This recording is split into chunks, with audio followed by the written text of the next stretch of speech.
welcome to the Red Half of Sheffield preview pod. Match day 6 already. Wow, it's really hard to believe that we're going to be, as of Saturday, 6 games into the season. It's crazy. Uh, Today I am previewing our encounter against Derby County. I was going to take an Americanization of Derby County. And I'm joined by Adam from the Rams Talk podcast. Adam, how are you doing this late evening UK time, early afternoon American time? I'm doing well, thanks. Decent start of the season for Derby. So looking forward to the game. Yeah. Well, I mean, get into it. Well, give us the breakdown of yesterday's result.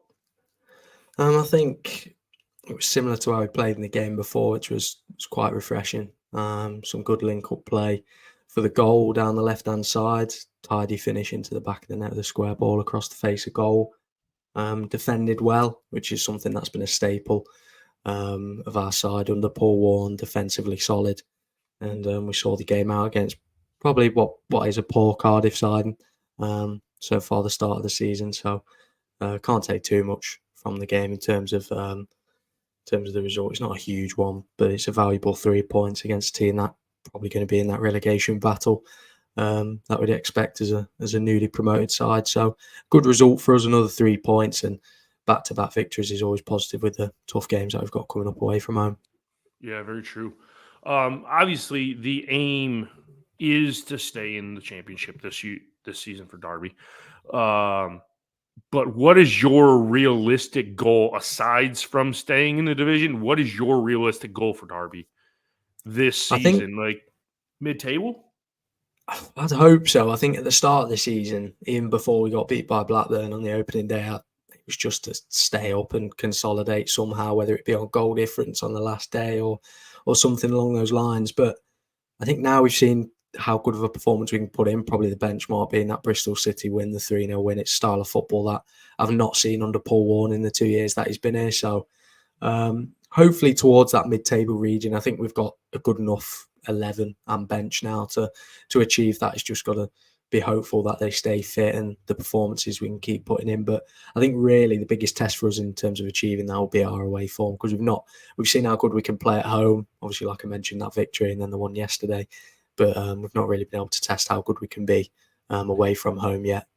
Yeah, that's the true defining factor, whether or not you're going to be able to stay in this division, as you alluded to, your way form. Where are you in the Paul Warne in, Paul Warne out? I know much of the fan base is really kind of divided down the middle, and whether or not, Paul, should we keep Paul Warne? Should we let him go? Where do you stand in that? Because it seems like you guys could rattle off a few wins and everything's fine and dandy, and then as soon as you suffer a defeat, it's like, gone, get him out. So where do you stand? Yeah, it's probably the classic of our fan base, really. But I think under Paul Warne, it's been definitely split the fan base. I think the first season he come in, obviously we didn't make playoffs on the final day, which was fine because Sydney hadn't had a pre-season or anything like that. And then last season was his first full season with us, and I think there was definitely up and down moments. I think definitely the start of last season was pretty poor. Some of them losses I've seen are probably the worst I've seen from the last 10 years from Derby, and that's the truth. But then obviously it's the first promotion we've had in the last however many years, could be about 15 years now, around that. So you've got to give him credit for that and the way that we were able to get as many results as we did. I think we finished on 92 points last season, which is superb from any manager, no matter what. So I think for me, I'm definitely Paul Warne in. He's proved definitely a lot of the doubts wrong recently with a couple of victories, like you mentioned there, and definitely myself, because I was waiting to see whether we'd make a change from last season. I think last season we were very direct. The football wasn't exciting, as you'd say. It was very much League One standard of football, but this season it's changed a little bit, which is really refreshing. And that expansive football with good quality players is what we're trying to do, and it's really refreshing to see. So yeah, definitely a Paul Warne in at the moment. Some really good football being played, which I haven't seen in a number of years, and yeah, it's really entertaining to see. Yeah, I mean it's good to see you guys back in this division, and I've said this numerous times on this podcast. This is, in my opinion, the best division in the entire world. And without you guys in it a couple of years ago, it was really weird not being in the championship and playing you guys. And now, you're almost a staple of the second division. I know I'm getting off the radar a little bit, but what was life like in the third tier? Did you hate it? Did you love it? Or like mixed feelings? I think I think it was a bit like Marmite. I think I loved it at times and hated it others. Probably when it was good for me as a fan to go to them grounds that I've not been able to go before and experience that football and the different atmospheres and the different sort of experiences that you get in that third division. Obviously, we've been in it before a long time ago, but I think it was quite enjoyable. It was refreshing from being probably stagnant in the championship. All them years of failed playoff campaigns were wearing me down. So I think the relegation came. It was expected. Obviously the back of the administration season, and then I found it enjoyable at times. I think that first season was difficult. I think it was very up and down. It's the size of the club, but you always try not to play on that because it doesn't matter the size of the club. It's the results that you can get and the players you've got. And I think that first season was difficult because we just couldn't get into that top six, and it was frustrating. We could beat everybody else apart from the top six, and obviously we missed out. And it's probably a blessing because we wasn't good enough to be in that playoff position. And the season after, we performed really well, and it was a really enjoyable season because I think we went something silly like 20 games unbeaten all around that. We did that in both seasons. So there was a lot of enjoyable moments and some really great results in there for us. And it was enjoyable, refreshing, I think, and something different that we hadn't seen because I think we'd spent about 13 years back to back in the championship. So, but it's good to be back now, back in the division we probably belong in. Yeah, and I'm going to touch on this. How close were you guys to going out of business? How close were? I know you went into administration, but how close were they actually to shutting the doors on the football? I think we were a day or two away.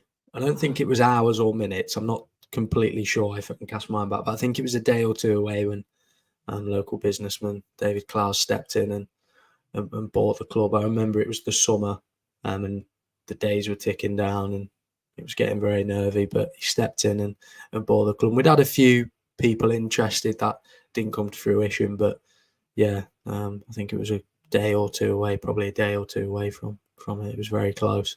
You never want to see that. Yeah, I mean that's horrible.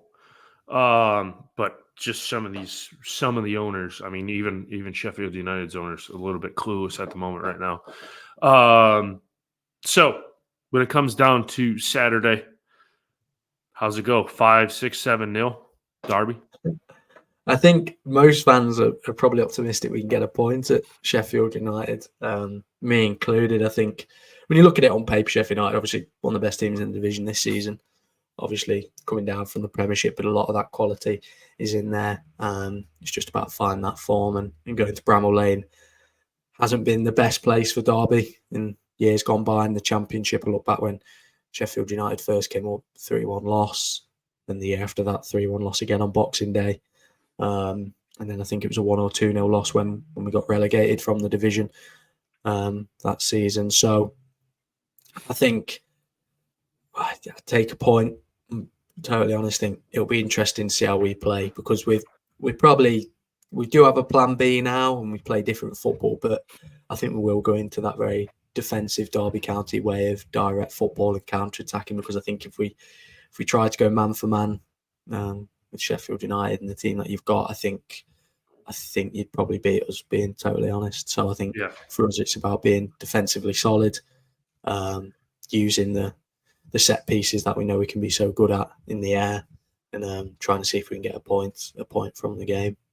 If you can muddy the game up and really slow it down, you really have a chance. I mean, I could. It's really hard. Ooh, I don't know. See, I'm on the fence of this. I'm in agreement with you. I think it's like 1-1 or maybe it's a 0-0, just boring. It's like watching paint dry or the grass grow. But you know, I thought the same thing for the Hull game when we ran out 2-0 winners against them. I don't know. I'm just on the fence right now with a one. We either win or we draw, and we won against Hull, so I'll go with the draw 1-1. Keep our 100% record going for this season, and maybe if we screw around, we might be able to take all 3 points. Adam, before we get out of here, I ask every single opponent view that comes on, what is your go-to match day beverage? Oh, if they've got it on tap, it would have to be a Moretti from inside the stadium. I think I had a call in last time I was at Sheffield United, because I remember, I've never forgotten this. And it was a lot of money, and it wasn't poured from the tap. A warm can was pulled out from behind the counter and poured in front of me, Yeah. which put the icing on the cake. Yeah, right. So yeah, probably a Moretti for me if it's on tap. Yeah, that's quite nice. Good deal. Adam, tell the people where they can find Rams Talk podcast. So we're on pretty much every social media. Obviously, the main one being Spotify, obviously, is where most people go and get their podcast from, or Apple Podcasts are on. Twitter, Instagram, YouTube, you name it, we're probably there. So it's just Rams Talk Podcast, and the blue logo, you'll probably find us. Yeah, and if you're watching the preview video right now, you'll see the nice, beautiful mic cover that Adam has right now with Rams Talk. That's all you got to do is look for that.